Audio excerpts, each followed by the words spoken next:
Well, good damn afternoon, Americans. Jericho Green here with you once again. So we all know the saying. How does that saying go? If a piece of shit falls in the forest, does it make a noise? I don't know. Let's see, because a piece of shit just fell in the forest of the mainstream media. And that tree, or that piece of shit, is named Jimmy Kimmel. Mr. It's okay for me to do blackface, but not anybody else.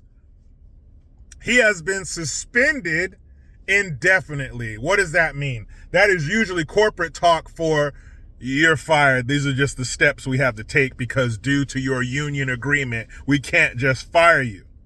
Now, what did Jimmy do? Did he push the poke on everybody? Did he lie about people? Well, yes and yes, but he didn't get in trouble for the former, just the latter.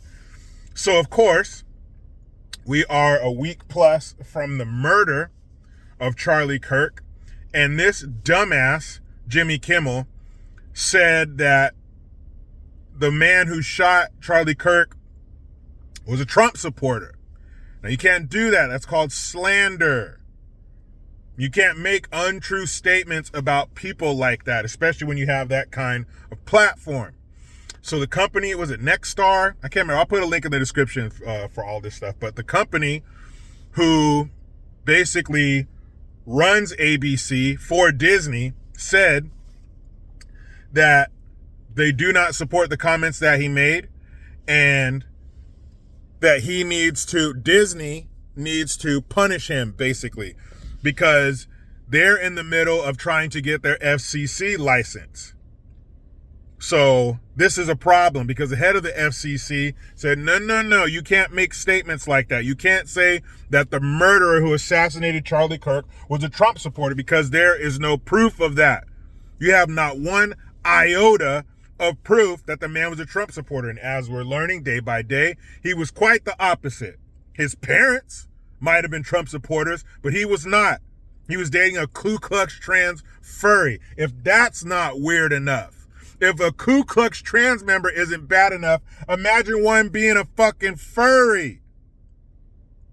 So this weirdo is the one who shot Charlie Kirk. They have the text messages in between them where he confesses that he's the one who did it and what he's going to do with the gun and how his Ku Klux trans lover should deal with the police.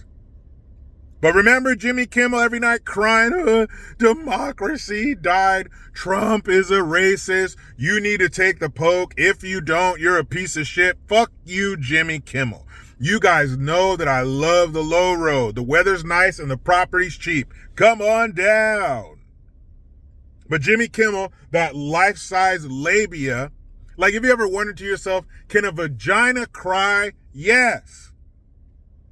Jimmy Kimmel proves that all the time. So we got Stephen Colbert out of here. Now we got Jimmy Kimmel on his way out of here. Who's next? Who is next in the guillotine of shit's not like that anymore? Because Jimmy Kimmel, like others, they are in this cocoon of wokeness. They are in this cocoon of stupidity and fear-mongering. And it's not really their fault because they've had years and years of say whatever you want as long as it's about the opposite side and you will be in no trouble. You will face zero consequences. Go ahead and try. Accuse them of being a pervert, or as Arnold would say, a pervert. Accuse them of being a pervert. Accuse them of being a racist. Accuse them of being murderers. Accuse them of whatever you want. As long as they're on the opposite side, it's fine with me. And they've done it time and time again with more and more outlandish statements and accusations. But now it's time to pay. Because before, under Sloppy Joe, under Obama, the first black gay president, they were allowed to say whatever they want. The FCC, the head of the FCC was on their side. So you could say it on TV, you could say it on radio, you could say it on live TV, whatever you want. You can say whatever you want as long as it's about the other side, and you can have zero fear of consequences. But now that Trump is in charge, and it's not like the pendulum is swinging the other way in a malicious way. It's swinging the other way toward fairness, toward the law, toward you're not supposed to do that no matter who you are. And I wouldn't want the pendulum to swing in the other way like they did. I don't want the people, conservatives, Republicans, or whatever, us, to be able to make slanderous comments like that and say things that aren't true and fearmonger. I don't want that from either side. And I wouldn't want Trump allowing that to happen, but we know that's not happening. We're just getting back to the norm. We're getting back to the status quo. And I know it's been a long time, and this might feel a little bit weird because it's been so long, but it's okay. We're going to settle into it. But Jimmy Kimmel, you crying pussy, this is what you get, and this is what I want to see. So what they want him to do, what the FCC wants him to do, is make a formal apology and donate a substantial amount of money to the Charlie Kirk's foundation or whatever they have set up in his memory. And to be honest, I'm not a fan of the money part. He shouldn't have to make a donation, and really, you know what? I don't like forcing him. I don't like a forced apology for anything. If it's not real, if it's not from the heart, forget about it. I don't want to hear it. Don't give me no fake ass forced corporate cookie cutter PR rep apology. I don't want to hear that shit.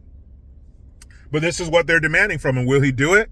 Or will he say no? Will he stand on principle? These people have principles? I don't know. I don't think so. I haven't seen any evidence of that. But that's what they want Jimmy Kimmel to do, to give a formal apology and to give a donation. But what they are doing is, I think, is it Friday? I want to say it's on Friday. Again, it'll be in the story that I post in the description box. But they are going to have a tribute to Charlie Kirk in place of Jimmy Kimmel's episode. So in his time slot, they are going to have a tribute to Charlie Kirk. Again, I want it to be genuine and from the heart. It's like when your wife tells you, oh, we don't go out anymore. And you tell them, well, plan something. And then they say, I want you to plan it. I want you to plan something because you want to do it. Ugh. Anyway, I don't like them putting that in playing that tribute to Charlie Kirk, as weird as that may sound, because it's not genuine. It's not from the heart. It's not because they mean it. It's not because they are saddened by this tragedy. It's because, oh, well, we got in trouble. We have to do this. That I don't like. But a tribute to Charlie Kirk is a tribute. It's good to see. But I don't like these forced things. I don't like them making them do things. But that looks like that's what's going to happen. Because you can't get on TV and fucking lie like that. What a jackass. But again, this is the cocoon that they've been surrounded by, that they've been nice and warm and nestled in, and it's wintertime, it's cold, and you ever have to get up in the middle of the night to go pee, and you don't want to. You're almost contemplating pissing your pants because that bed is so warm. You got a heavy blanket, you got the heating blanket under there. You don't want to go anywhere. It's so nice and comfortable. That's what these people have been wrapped in and cocooned in for the past 15, 20 years. So they see absolutely nothing wrong with saying shit like that. That's why he said it. He didn't say anything wrong with it. I can get on here and say that this murderer is a Trump supporter with no fucking evidence, because why not? They're like bratty children that never get punished. Of course they're going to throw tantrums and fuck shit up. They're not going to get in trouble. Until now, Jimmy Kimmel. So you can call Stephen Colbert, find out what he's doing. Maybe you guys can hook up, hang out. I don't mean hook up, but I mean just get together. Maybe they are going to hook up. Maybe they're going to make out and fuck each other. I don't know. They definitely have the time. They definitely have the free time. So call up Steven, see what he's doing. Maybe you guys can get together and go to some posh coffee shop on Rodeo Drive or something like that. And also there's been a precedent set, because remember, Trump sued and won against CBS. So I think that's another reason why ABC is sweating bullets and shaking in their boots, because the precedent has been set. It's been done. They said lies about Trump. They got sued, lost a lot of money. So that means the next time somebody says some bullshit about Trump who's on a TV station, they will get sued and they will lose a lot of money. And I bet you it's cheaper to fire Jimmy Kimmel than to pay a lawsuit to Trump. But meet me in the comments. Talk to me, Goose. What do you think about Jimmy Kimmel biting the dust? I mean, like I said, he's suspended indefinitely, but that's corporate talk for your asses out of here. I love it. Fuck all of them. They need to pay. But you know how it goes. I try to be done with the left, but they just won't let me. I'm out.